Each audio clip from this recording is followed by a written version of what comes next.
उत्तर प्रदेश की खबरों का रुख कर रहे हैं और खबर आपको बता दें लखनऊ से, जहां उप मुख्यमंत्री केशव प्रसाद मौर्य का कार्यक्रम है। आगरा, मेरठ और दिल्ली दौरे पर रहेंगे केशव प्रसाद मौर्य।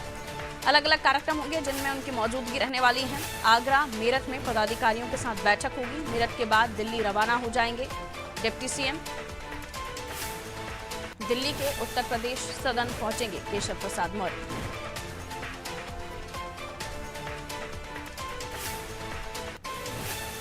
तो मुख्यमंत्री के अलग अलग कार्यक्रम रहने वाले हैं, जहां आगरा, मेरठ और दिल्ली दौरे पर आज वो रहेंगे। आगरा, मेरठ में पदाधिकारियों के साथ बैठक है उनकी। मेरठ के बाद दिल्ली रवाना हो जाएंगे डिप्टी सीएम केशव प्रसाद मौर्य।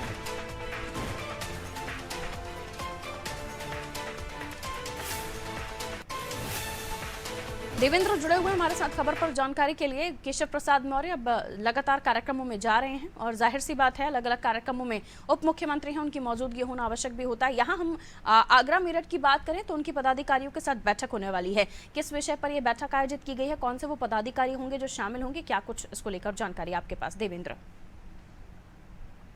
जी बिल्कुल, देखिए चूंकि उप मुख्यमंत्री केशव प्रसाद मौर्य और चुनाव का जो कि दौर बहुत नजदीक आ गया है, निकाय चुनाव प्राथमिकता पर भाजपा ले रही है। अब इससे पहले की बात करें तो भाजपा काफी ज्यादा निकाय चुनाव को बहुत हल्के में ले रही थी कि सत्ता हमारी है, केंद्र राज्य में है, तो हम निकाय चुनाव को आसानी से हैंडल कर लेंगे। लेकिन जिस तरीके से विपक्ष पार्टी जो है लगातार हमलावर हो रही है और कहीं ना कहीं भाजपा सरकार को नीचे गिराने की पूरी कोशिश कर रही है, तो इतना तो साबित हो रहा है कि निकाय चुनाव एक टक्कर की नोक पर आमना सामना करना पड़ सकता है। तो वही बीजेपी ने भी अपने कार्यक्रम की शुरुआत कर चुके हैं। तो वही केशव प्रसाद मौर्य है, वो भी लगातार दौरे पर है। वही बताया जा रहा है कि पहले आगरा, मेरठ दौरे पर रहेंगे। आगरा में प्रोग्राम लगाया गया है केशव प्रसाद मौर्य का, वहां पर कई कार्यकर्ताओं के साथ बैठक करेंगे। आगरा से सीधे मेरठ के लिए रवाना हो जाएंगे। मेरठ पर भी कई ऐसे क्षेत्रीय कार्यकर्ता है, पदाधिकारी है जो अभी नव नियुक्त किए गए हैं, उन सबसे मुलाकात करेंगे, बैठक करेंगे और बैठक में वहां की रणनीतियों के बारे में बात करेंगे। इसके बाद दो जगह होने के बाद केशव प्रसाद मौर्य तो तत्काल ही दिल्ली के लिए रवाना हो जाएंगे। वही लगभग जो देखा जाए तो आगरा, मेरठ, दिल्ली और इन सबसे जो विभिन्न कार्यक्रम लगाए गए हैं केशव प्रसाद मौर्य, सबसे जो मेन जो कार्यक्रम है वो आगरा और मेरठ का है, जहां पर जो नवनियुक्त अभी पदाधिकारी बनाए गए हैं जो प्रदेश अध्यक्ष द्वारा, उन सबसे साथ बैठक करेंगे। तो वही मेरठ के बाद से दिल्ली के लिए रवाना हो जाएंगे डिप्टी सीएम केशव प्रसाद मौर्य। तो वही दिल्ली के उत्तर प्रदेश सदन में केशव प्रसाद मौर्य जो शामिल होंगे, तो वही सदन में शामिल होने से ठीक पहले, लेकिन जिस तरीके से चुनाव की तैयारियां चल रही है, चुनाव को पूरी रूप से मजबूती देने का काम करेंगे केशव प्रसाद मौर्य। जी बिल्कुल, तो अलग अलग कार्यक्रम जिनमें केशव प्रसाद मौर्य शामिल होंगे और उसके बाद दिल्ली रवाना हो जाएंगे, जहां दिल्ली के उत्तर प्रदेश सदन में वो पहुंचेंगे और कार्यक्रम में शामिल होंगे। लौटूंगे आपके पास देवेंद्र, अगली खबर पर आपसे जानकारी ले लेते हैं। तो देखिए, आज केशव प्रसाद मौर्य अलग अलग जगहों पर रहने वाले हैं। मेरठ में भी उनका दौरा रहने वाला है और उसके अलावा उत्तर प्रदेश में अलग अलग जगहों पर वो रहेंगे। बाद में वो दिल्ली के लिए रवाना हो जाएंगे। अगली खबर आपको बता देते हैं, लखनऊ से ही अगली खबर होगी, जहां बसपा सुप्रीमो मायावती ने बैठक बुलाई है। बीएसपी कार्यालय में मायावती की बैठक, निकाय चुनाव को लेकर रणनीति बनाई जाएगी। पार्टी के सभी कोऑर्डिनेटर, जिलाध्यक्ष लखनऊ बुलाए गए हैं। तो निकाय चुनाव को लेकर तैयारियां कर रहे हैं राजनीतिक दल। बसपा सुप्रीमो मायावती ने भी इसको लेकर बैठक बुलाई है। जिला अध्यक्ष से लेकर सभी कोऑर्डिनेटर को बीएसपी कार्यालय बुलाया गया है, जहां आगामी चुनाव को लेकर बीएसपी रणनीति बनाने वाली है। और ये चुनाव आने वाले समय में 2024 को लेकर निकाय चुनाव से आंकलन भी होगा कि किसके पक्ष में मतदाता जा रहे हैं या जनता का रुख किस ओर है। बहरहाल देवेंद्र जुड़े हुए हैं। बसपा सुप्रीमो मायावती ने बैठक बुलाई है। देवेंद्र, जाहिर सी बात है आगामी चुनाव को लेकर ये बैठक महत्वपूर्ण ही होगी। जिला अध्यक्ष, कोऑर्डिनेटर्स तक को इस बैठक में बुलावा भेजा गया है। क्या कुछ खास एजेंडा इस बैठक का हो सकता है? बीएसपी की स्ट्रैटेजी आने वाले चुनाव में, निकाय चुनाव को लेकर बीएसपी क्या सोचकर आगे बढ़ रही है, बताइए।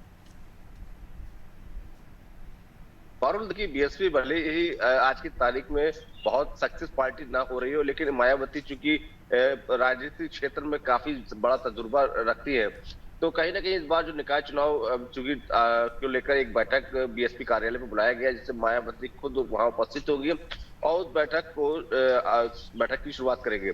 बैठक में बताया जा रहा है जो जिला अध्यक्ष बनाए गए थे और जो कोऑर्डिनेटर बनाए गए थे क्षेत्रों के, जिलों के, उन सबको वहां बैठक में इन्वाइट किया गया। बैठक का मुख्य उद्देश्य है निकाय चुनाव में किस तरीके से हम आगे बढ़ना है, कैसे अपनी रणनीति बनाने, इस विषय में पूरा मंथन किया जाएगा। तो वही मायावती ने ये भी कहा है कि जितने भी जो भी कोऑर्डिनेटर है, जिलाध्यक्ष, वो अपनी एक रिपोर्ट बनाएंगे कि उनके क्षेत्र में कौन इंसान ज्यादा मजबूत है, जिसे हम पार्टी का चिन्ह देकर खड़ा कर सके। क्योंकि मायावती इस बार चाहती है कि ज्यादा से ज्यादा निकाय चुनाव में हमारे ही कैंडिडेट आगे निकले।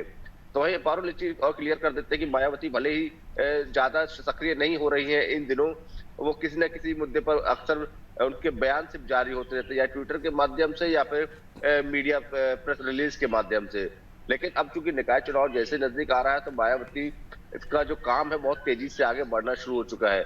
इस बार क्योंकि काफी ज्यादा देखा जाए, जैसे स्वामी प्रसाद मौर्य है, वो दलितों को लेकर आगे बढ़ने की कोशिश कर रहे हैं।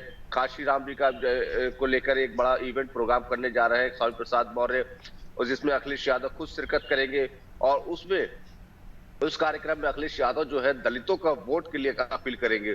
तो वही दूसरी ओर मायावती जो कि दलितों की मसीहा कहलाई जाती है, तो स्वामी प्रसाद मौर्य कहीं ना कहीं मायावती को जो है काटने का और तोड़ने का प्रयास कर रहे हैं। लेकिन निकाय चुनाव में चूंकि सब जानते हैं कि मायावती को दलितों से हटाना थोड़ा सा असंभव वाली बात होती है। लेकिन यहाँ स्वामी प्रसाद मौर्य जो कि मायावती काफी करीबी रह चुके हैं, एक समय पर कई सालों तक उन्होंने बीएसपी के दामन भी थाम रखा था।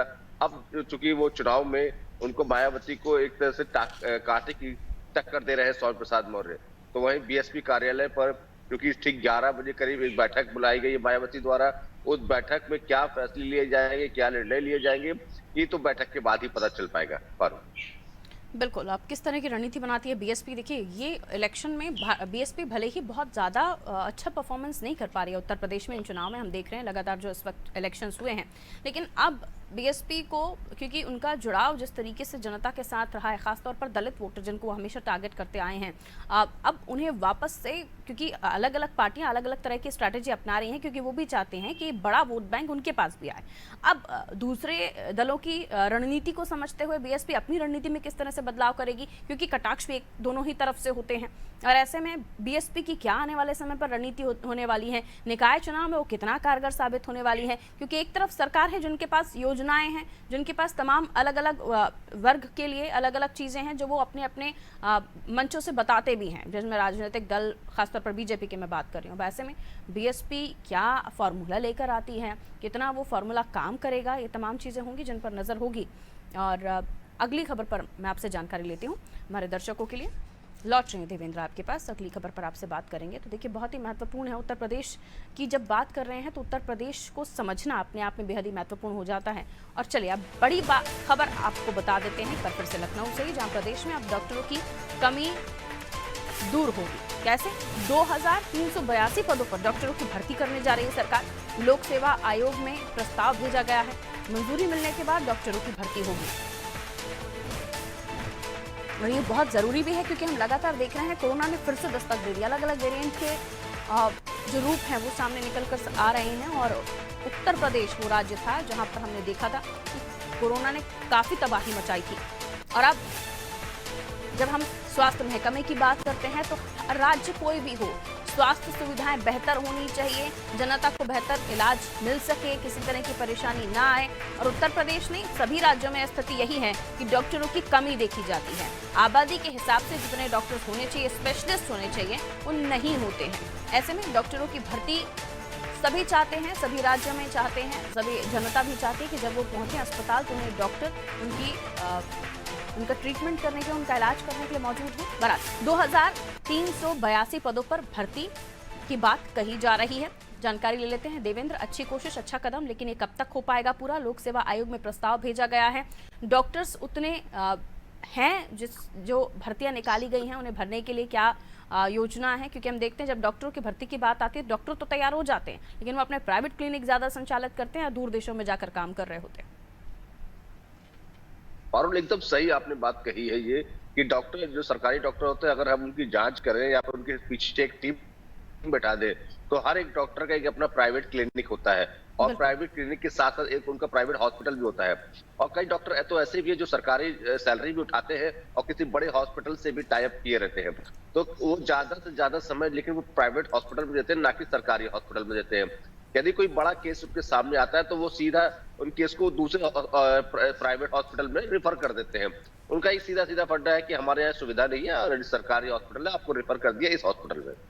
आप उस हॉस्पिटल में रिफर के लिए जाते हैं तो प्राइवेट सेक्टर का जो काम ही है पैसा खींचना है जनता से, वो खींचते रहते हैं। बात सबसे बड़ा ये आती है कि स्वास्थ्य विभाग ने एक बहुत बहुत बड़ा जो फैसला लिया है कि 2382 डॉक्टरों की अब जो नियुक्ति की जाएगी, उस नियुक्ति करने का कारण ये रहा कि डॉक्टर जितने भी हॉस्पिटल के जो डॉक्टर थे काफी कमी बताई थी, मरीजों की संख्याएं ज्यादा हो रही है और जो ऑपरेशन है उनकी जो डेट दी जाती थी वो महीनों पहले पिछले डेट दी जाती थी। फिर चाहे वो किसी भी सरकारी हॉस्पिटल में चले जाए, अगर सरकारी हॉस्पिटल की बात करें सबसे जो फेमस लखनऊ के हॉस्पिटल है वो आपका पीजीआई मेडिकल कॉलेज, आपका सिविल हॉस्पिटल, लोहिया हॉस्पिटल, इस तरह के हॉस्पिटल्स में जहाँ सुविधाएं अच्छी है। लेकिन सुविधाओं को वहाँ करेंगे क्या जब डॉक्टर ही वहाँ उपलब्ध नहीं है। और डॉक्टर आते हैं, मरीज से मिलने के बाद मुश्किल से 2 घंटा 3 घंटा समय बिताया और अपने प्राइवेट क्लिनिक के लिए रवाना हो जाते हैं। यदि किसी मरीज को ऑपरेशन होना है या कोई बड़ी ट्रीटमेंट करनी है तो उसके लिए 2 महीना 3 महीने 4 महीने पुरानी जो है डेट दे दी जाती है। इस बीच मरीज के साथ क्या हो रहा है कोई नहीं जानता है। मरीज की डेथ भी हो सकती है, इसका जिम्मेदार कोई नहीं है। क्योंकि ब्रजेश पाठक उप मुख्यमंत्री स्वास्थ्य विभाग उन्हीं के अंदर में आता है।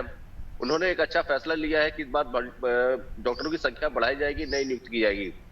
लेकिन क्योंकि लोक सेवा आयोग के माध्यम से ये पूरी नियुक्ति की जाएगी, इसकी मंजूरी जो सरकार द्वारा भी दे दी जा चुकी है, ब्रजेश पाठक ने भी मंजूरी दे दी है।